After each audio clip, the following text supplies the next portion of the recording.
Subscribe करें हमारे YouTube channel को और बेल आइकन को प्रेस करें हमारे लेटेस्ट वीडियोस को देखने के लिए।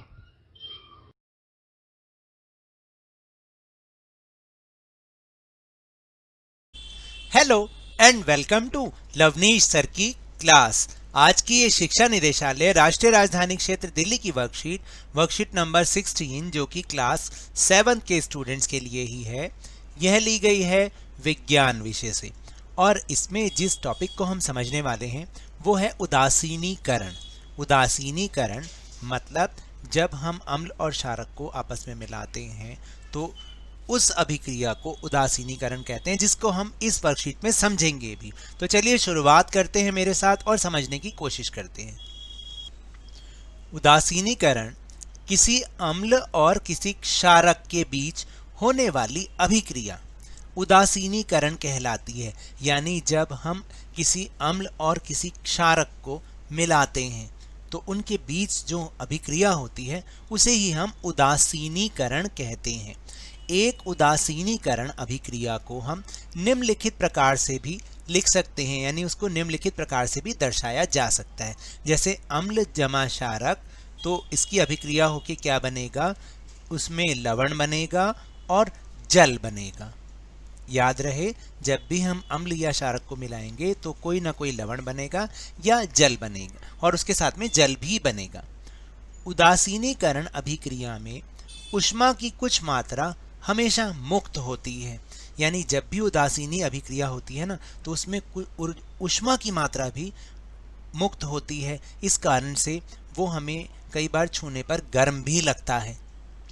उदाहरण, एक उदासीनीकरण अभिक्रिया के दौरान बनने वाला लवण इस बात पर निर्भर करता है कि कौन सा अम्ल और कौन सा क्षारक एक दूसरे के साथ प्रतिक्रिया करता है। तो यानी लवण जो बनेगा, जो भी इस अभिक्रिया के दौरान लवण बनेगा, वो इस बात पर ही निर्भर करेगा कि कौन सा अम्ल और कौन सा क्षारक एक दूसरे के साथ प्रतिक्रिया करते हैं, तभी वो उसी तरीके का लवण बनेगा। जब सोडियम हाइड्रोक्साइड को हाइड्रोक्लोरिक एसिड के साथ प्रतिक्रिया कराते हैं तो उदासीनीकरण अभिक्रिया होती है, क्योंकि हमने अम्ल और क्षारक को मिलाया तो वो सोडियम हाइड्रोक्साइड और हाइड्रोक्लोरिक एसिड जो कि एक क्षारक है उसको आपस में जब हमने सोडियम हाइड्रोक्साइड को जब हमने हाइड्रोक्लोरिक एसिड के साथ मिलाया, एसिड का मतलब अम्ल होता है और सोडियम हाइड्रोक्साइड एक क्षारक है, दोनों को जब हमने मिलाया तो अभिक्रिया हुई और सोडियम क्लोराइड इसमें बनेगा, यानी सोडियम क्लोराइड जिसे हम नमक के नाम से भी जानते हैं, और जल का इसमें निर्माण होता है। तो इसको इस प्रकार भी लिखा जा सकता है कि सोडियम हाइड्रोक्साइड प्लस हाइड्रोक्लोरिक अम्ल, इन दोनों की जब हम अभिक्रिया कराते हैं तो इसकी जो प्रतिक्रिया होती है, ये जो उसका परिणाम होता है, वो हमें मिलता है सोडियम क्लोराइड यानी नमक के रूप में और जल के रूप में। अब आपको समझ में आया कि किस तरह से जब भी हम अम्ल या क्षारक को मिलाएंगे, उनकी अभिक्रिया कराएंगे, तो हमें लवण और जल दोनों ही मिलेंगे। निर्मित लवण अम्लीय, क्षारकीय या उदासीन प्रकृति का हो सकता है। यानी इन तीनों में जो हमारे पास बना रिजल्ट के तौर पर, वो अम्लीय भी हो सकता है लवण, क्षारकीय भी हो सकता है और उदासीन प्रकृति का भी हो सकता है। तो चलिए अब हम एक क्रियाकलाप के द्वारा भी इसे समझने की कोशिश करते हैं। किसी परख नली के 1/4 भाग को तनु हाइड्रोक्लोरिक अम्ल से भर लीजिए। तनु का मतलब होता है डाइल्यूटेड। जैसे कि यहाँ पर चित्र आपको दिखा रखा है, चित्र में भी दिखा रखा है कि किस तरह से इस क्रियाकलाप को आपको करना है। फिर यह एक रंगहीन विलयन है, यानी यह जो हमारे पास सॉल्यूशन बना वो एक रंगहीन है। फिनोल्फ्थेलिन सूचक के 2 से 3 बूंद परख नली में मिलाएं। यानी फिनोल्फ्थेलिन जो सूचक है उसके 2 या 3 बूंद हमें अब परख नली में डालने हैं। परख नली को धीरे धीरे हिलाइए। फिनोल्फ्थेलिन सूचक रंगहीन होता है। अम्ल में मिलाने पर इसके रंग में कोई परिवर्तन नहीं आता। यानी जब अम्ल में हम उसको मिला रहे हैं उस सूचक को, तो इसके रंग में कोई परिवर्तन नहीं हुआ। सोडियम हाइड्रोक्साइड के विलयन को एक ड्रॉपर में लीजिए। सोडियम हाइड्रोक्साइड विलयन को हाइड्रोक्लोरिक अम्ल में बूंद बूंद करके मिलाएं। परख नली में फिर सोडियम हाइड्रोक्साइड विलयन को बूंद बूंद करके तब तक डालिए जब तक कि हल्का गुलाबी रंग ना आ जाए, जैसा कि चित्र में दिखा रखा है। अब और अधिक सोडियम हाइड्रोक्साइड विलयन मिलाना बंद कर दें। इस स्थिति में परख नली में लिया गया हाइड्रोक्लोरिक अम्ल पूर्ण रूप से सोडियम हाइड्रोक्साइड क्षारक द्वारा उदासीन किया जा चुका है। इस प्रकार परख नली में उदासीनी अभिक्रिया पूर्ण हुई। तो देखा आपने कि किस तरह से क्रियाकलाप के द्वारा भी उदासीनीकरण की अभिक्रिया को हमने समझा। जब आपके स्कूल खुलेंगे तब आप अपने विज्ञान के सर या मैम को इस क्रियाकलाप को करने के लिए जरूर कहिएगा, ताकि आपको और अच्छे से समझ में आए।